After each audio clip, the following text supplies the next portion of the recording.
We asked our viewers to tell us which board games they've been playing, old favourites, the newest hotness. We're counting down the games our viewers are playing up next in this month's People's Choice Top 10. Hello, I'm Matthew, and joining me to count down the 10 games our viewers are playing the most this month is Rodney Herbert Miller Smith. Herbert Miller? Did Chaz make you say that? Chaz added that in.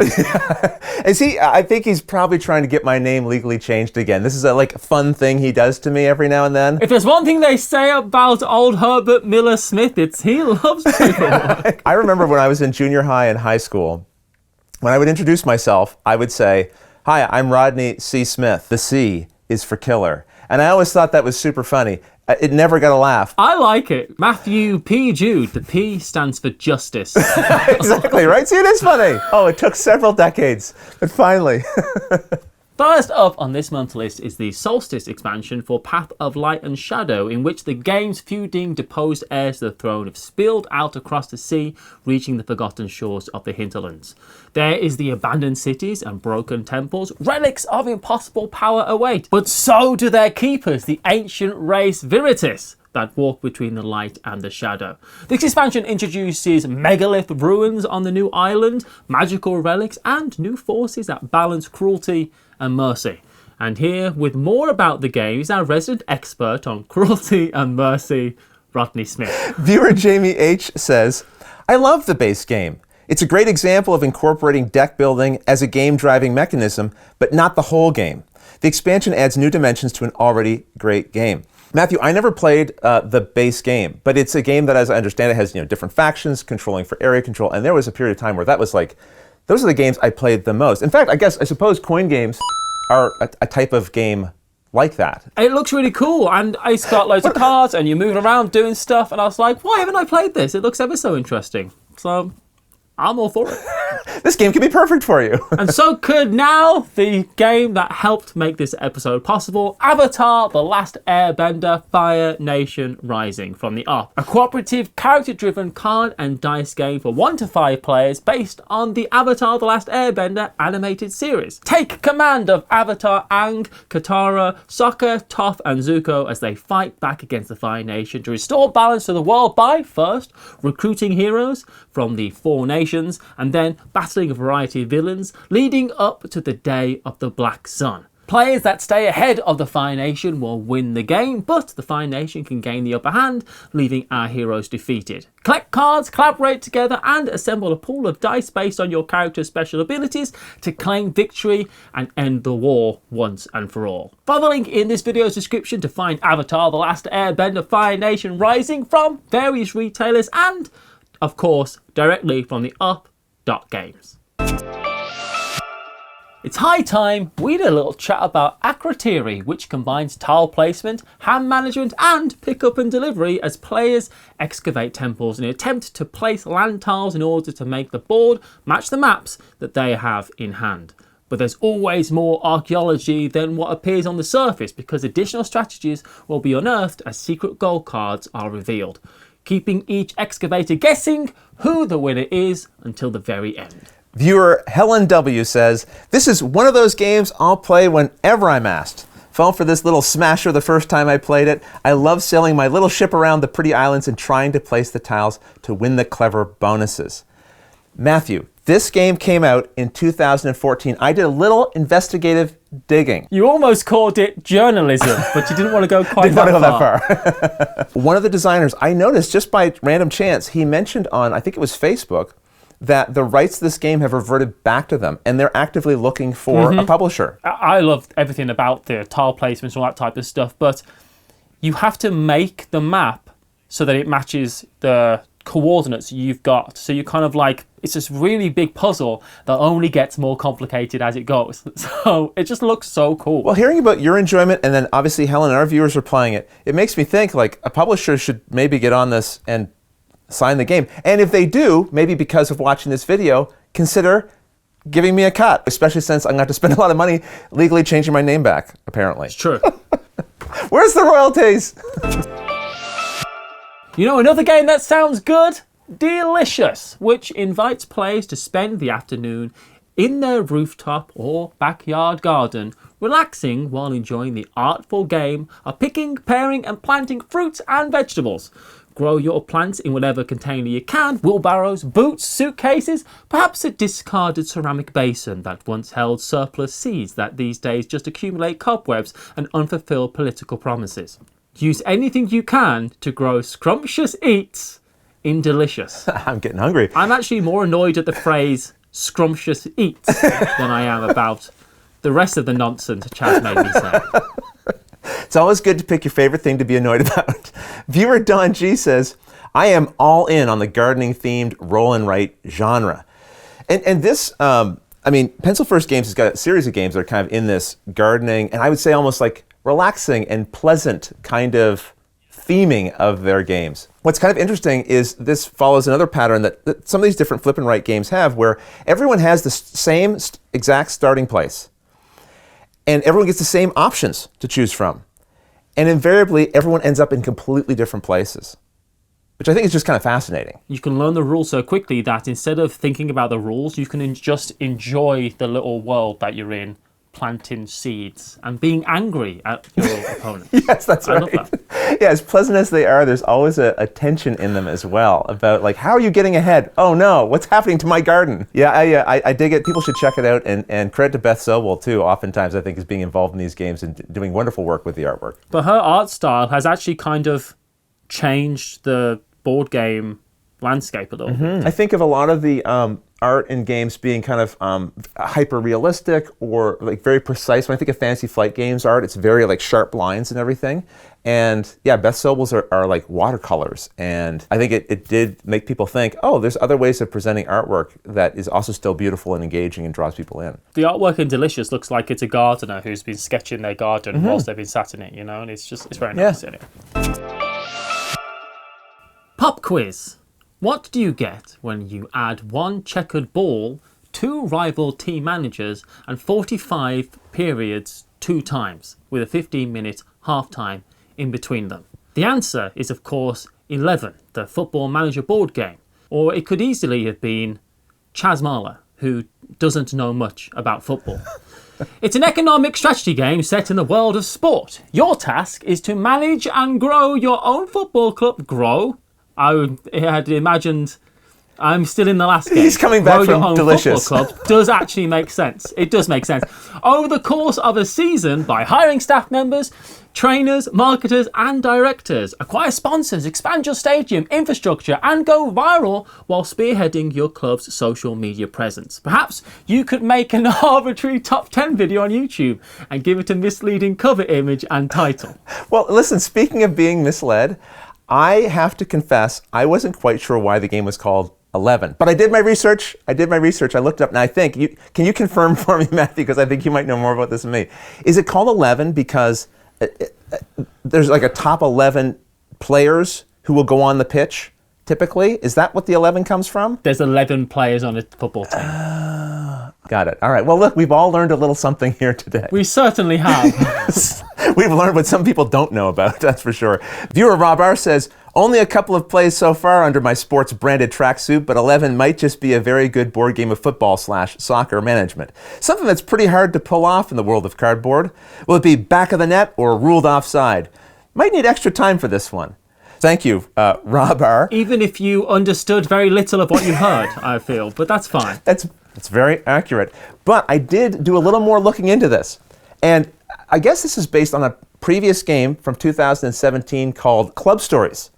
And the designer of that teamed up with Ignacy and Portal. And Ignacy's a big fan of football. And so I'm sure this was a labor of love to bring this in. He is, yes.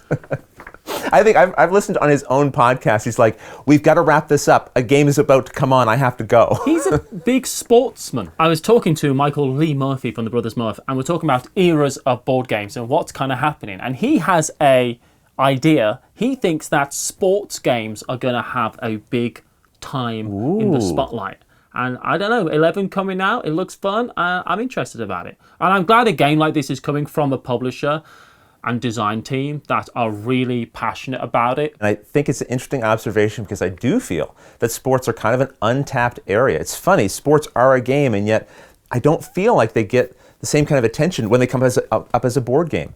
that farming does, for example, right? Like, why hasn't sports been more popular? Maybe you're right. Maybe this is the tip of a wave. Let's see.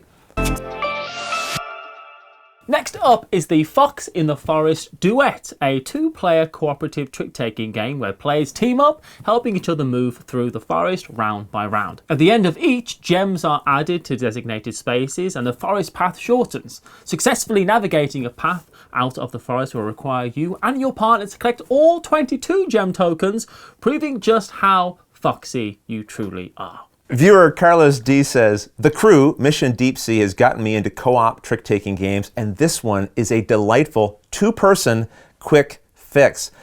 Our viewers have made a great list here, Matthew. I love this game. I love trick-taking games. I know you do too. I'm partial to them, and foxes in general. The interesting thing is this is a twist on the original Fox in the Forest, because this is cooperative. The other one was competitive, and even that as a notion baffled me, that you could have a competitive trick-taking game for two players, and they totally made it work. And now they've made it cooperative, which I think is really interesting, because the tension is that you need to win a certain number of tricks. So I'm trying to coordinate with you as the other player how many tricks I need to win versus how many you need to win. They're just mind-reading games in such a strong way, where you just sat there going, I think I can get this to work, but I don't trust Paula. That's the feeling I get when I play games like this. Well, that's just it. Like, and you're trying to figure out, based on the information you have, what can the other person do, and how can I coordinate with them, and will they know what I'm trying to do as well? I think it's fascinating. And if they've succeeded in making two-player trick-taking games work, can they make solo trick-taking work? I don't know. I'm very curious. I know there is some solo trick-taking games coming. I know of at least one for Northwood, which I backed. And I'm very keen to see if two-player trick-taking games can work, maybe solo can too. I think we're going to be moving on into zero-playing trick-taking card games, right, where the game just plays itself. Just happens. No one is there to witness it. Does it even happen at all? But we know it's there. For generations, the fertile hidden lands of Pandoria were shared by the peoples of the Five Realms, and then a taco burger franchise bought up all the land, and the long drive-through lines turned the elves, mages and dwarfs against each other. And while that's not true, what is true is that in Pandoria, players discover the land by placing tiles and then claim its territory and resources by placing their people. When a type of terrain is completely surrounded on all borders, every worker on the border of that terrain gains its resources. And when the new land has been fully explored, all tiles have been placed, the player with the most prestige is declared the most powerful nation of Pandoria and wins the game and a gift certificate to the local taco burger. Viewer Andrew S. says, Pandoria is a criminally overlooked area control masterpiece. Asymmetric, highly interactive, all the other buzzwords. Everyone should give Pandoria a try. It is criminal. You know what's criminal about this, Matthew? As I was saying earlier, that there was a time like area control games were like kind of my bread and butter. I really enjoyed this style of games, and I still do. But Pandoria Merchants, I wanted to mention, is another game that's separate. It's a standalone roll and write for this game. And I realized that came out a little bit later in 2020. And there is as I understand it, like a free print and play version of that game you can download as well. So if you want to experience a little bit of this Pandoria world, that's another option too. I think people should look into this one. It looks really, really good. Another name for fun is Monikers, a party game based on the public domain game Celebrity, where players take turns attempting to get their teammates to guess names by describing or imitating well-known people. The game is significantly harder when describing or imitating lesser known people. The game is played over 3 rounds. In the first round, clue givers can say anything they want, except for the moniker itself. But in the second round, clue givers can only say one word, and then clue givers can't say anything at all. They can only use gestures, charades, and mental telepathy, if so endowed. Viewer Crystal Z says, or Zed, if you've got friends in your social circle who previously thought Cards Against Humanity was the peak party game, this is the one to show them. This is a must own. Someone described Monikers to me, like the first time I heard about it, and I just thought, wait a second, this is Time's Up Title Recall, my favorite party game. Like for the longest time, Yeah. I thought they were carbon copies of each other. Two things of note come to my mind. The first thing, did I say charades or charades? And which one do I normally say? I've forgotten. The second thing isn't Monica's and Time's Up Title Recall the same game? There's a couple, like I said, key things that are different. One, you can always skip in monikers. You cannot do that in the first round of Time's Up. You sure can't skip. Yeah, it's tough. It makes it a little more challenging. I think the other thing is the timer is faster in Time's Up Title Recall. So you have a little less time as well. The other thing is that on monikers, the cards where it gives you the word that you're trying to get people to say, it gives you a little paragraph explanation for the thing, which you could even just read out loud if you wanted to. So sometimes, you'll get something, you're like, I don't know what this title is, or I don't know what this book is, or what this movie is. So it does give you something. So I would say monikers in some regards is a little friendlier in terms of the difficulty or the challenge level to new players. Now, I still really enjoy Time's Up Title Recall, it's still my go-to, but I can see that they have their own unique flavors, even though being very similar. Keeping things rolling is Wind the Film, the next game selected this month in which photographers travel Japan in the 1960s with a half-size camera that takes half-size vertical pictures.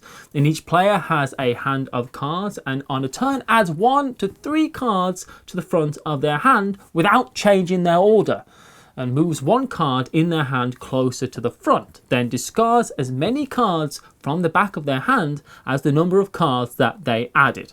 The cards all have numbers and colours on them, and feisty photographers will need to line them up in hand the best they can to score the most points possible. Viewer KK says, this lovely small box game just came out on January 20th, and since my first play, I haven't stopped thinking about it. I want to play it right now. I'm going to play it right now. Strangely thematic and very good looking game. It's a really mind-bending puzzle of a card game. I want to hit on that. You said it's strangely thematic. That's one of the things that really impressed me about it, is that it does, like card games, typically speaking, don't really need to have necessarily especially an abstract card game, a theme to it. But this really kind of works. The artwork supports what you're doing. You're winding the film. You're twisting it. You're moving that card. Yeah. You're winding the film. You've only got so much film in there, and you're trying to snap these pictures. And you do want the pictures, to make sense. If there's too many gaps between the numbers, the art doesn't really make sense now, and you've sort of broken the theme. Anyway, I just think it's really, really cool. It's not widely available in Canada yet. I am trying to find a copy. Maybe at AirCon when I get there, I can track down a copy in the UK, because I really want to get a copy of this game. Next up is Tyrants of the Underdark, in which factions of dark elves lead a house of drow to gain points by controlling sites, recruiting valuable minions, promoting minions to their inner circle, and assassinating enemy troops. Each faction is represented by a deck of cards, with each card being a minion in that player's deck. And those decks are built from a central marketplace that's created by shuffling 2 different 40-card half decks together, providing a wide range of variety and strategies each time it's played. Viewer Andrew S. says, if this game weren't so purple, it is so purple. Really, you are underestimating how purple it is. It's profoundly purple. It would be a perennial top 20 game for pretty much everyone, except Naveen from Before You Play. I don't know what his deal is. I too have something against purple. I'm not a fan. Paula loves purple. Maybe there's something to this then. Maybe this purple choice is having an effect on sales. Although, they did come out with a second edition. I think this sounds a lot of fun. I think I'd like this because so much of this game, the scoring is hidden. So much of the scoring is hidden. Like, you'll have a certain amount of points out on the board, but the rest of the points, like half the points in the game, is all in your hand. Right. And you never know who's going to win. And that sounds really exciting to me. Yeah, because you're a bunch of sneaky tyrants. I haven't played this one either yet. And my understanding about the new edition is, first of all, it comes in a smaller box. It's a little cheaper because they're not using miniatures. And apparently the tokens actually make the game more functional. It's easier to track what's going on, not using the miniatures and instead having the tokens. So if you've been waiting, maybe this is the time to jump in on this game. I'm also curious about it. Everyone I've heard who's played it has said good things about it. So really, I think I need to get this game played. I would like to play it as well. I'm capturing this month's #1 spot is Dominion Plunder, the 15th expansion for the deck building card game Dominion. Plunder contains 500 cards with 40 new kingdom cards, plus it's packed with lots of treasures and durations with cards that provide loot and traits that modify piles. But wait, I'm not finished. Additionally, events return. Okay, now I'm finished. That's it. Viewer K says, just when you think Dominion has done it all, bam! Now it says here, and I don't know if this is Chaz's notes or K's notes, make a convincing explosion sound accompanied by an elaborate gesture, something that might startle a kitten if one were near you. That is oddly specific. I hope that BAM satisfied the conditions, K. BAM! Here comes a new expansion to knock you off your feet. For fans of Dominion, plunder feels like prosperity's rich uncle. Translation for non-fans. You'll be swimming in money like Scrooge McDuck. There's more notes here in this. It says, make a convincing splash sound accompanied by an elaborate swimming gesture, something that might win back the trust of a kitten if one were near you. I cannot tell if the viewers are messing with me or if Chaz is messing with me. It sounds so much like something Chaz would say. That's the problem there. So does. Meanwhile, here's your swimming gesture and sploosh. Firstly, you'd break your face if you jumped into coins. Avoid it. I kind of love that this is the 15th expansion. I'm like, they're doing it, they know it's great, they can keep on making great stuff for it. Go for it. Why not at this point? I'm like, it's gone past ridiculous. Keep going. Wasn't the last expansion announced for this 3 expansions ago? Like, weren't we supposed to be done? I thought there was like an official statement made, this is the last Dominion expansion, but we've had several since, I'm pretty sure. They probably thought, well, the last one sold quite well, actually. We should probably carry on with this. People still want Dominion expansions. The only people I feel bad for are people who have finished their collection with a nice wooden box that they've built themselves and they've sanded it and crafted it in a workshop. And it fits all the cards. And then the new expansion comes out and they're like, well, gotta make a new box. Oh my gosh, Matthew, I'd never thought about that, but you're so right. When someone feels like they're kind of at the end of a thing, it's like, now I can crystallize this collection. I can get all the fancy inserts and boxes and everything. And you're right, when they announce a new, it must be just like so frustrating. But at the same time, you know what? I do think it's incredibly impressive. This very special type of deck building that really didn't exist this way before. Many times when something like that happens, an innovation like that happens, other games come along to replace the original because they find a new twist, a more exciting twist or whatever. And this thing is still going. As in its original incarnation, the original designer and everything, this is still happening. It's still crazy popular. It has true staying power, you know, which is an impressive thing. Just like you and me, Matthew, we keep coming back. The people want it. They're crying out for more Matthew and Rodney videos. That's right. And that's a sampling of what our viewers have been playing this month. To join the discussion for next episode, follow the link in this video's description to our Patreon to find out how to pick the games featured in our People's Choice. And to see the games on our own personal radars, continue on to this month's On the Radar episode. Thank you so much, Rodney, for being here. Thanks to everyone for watching, and we'll see you over there. Bye, everybody. Bam!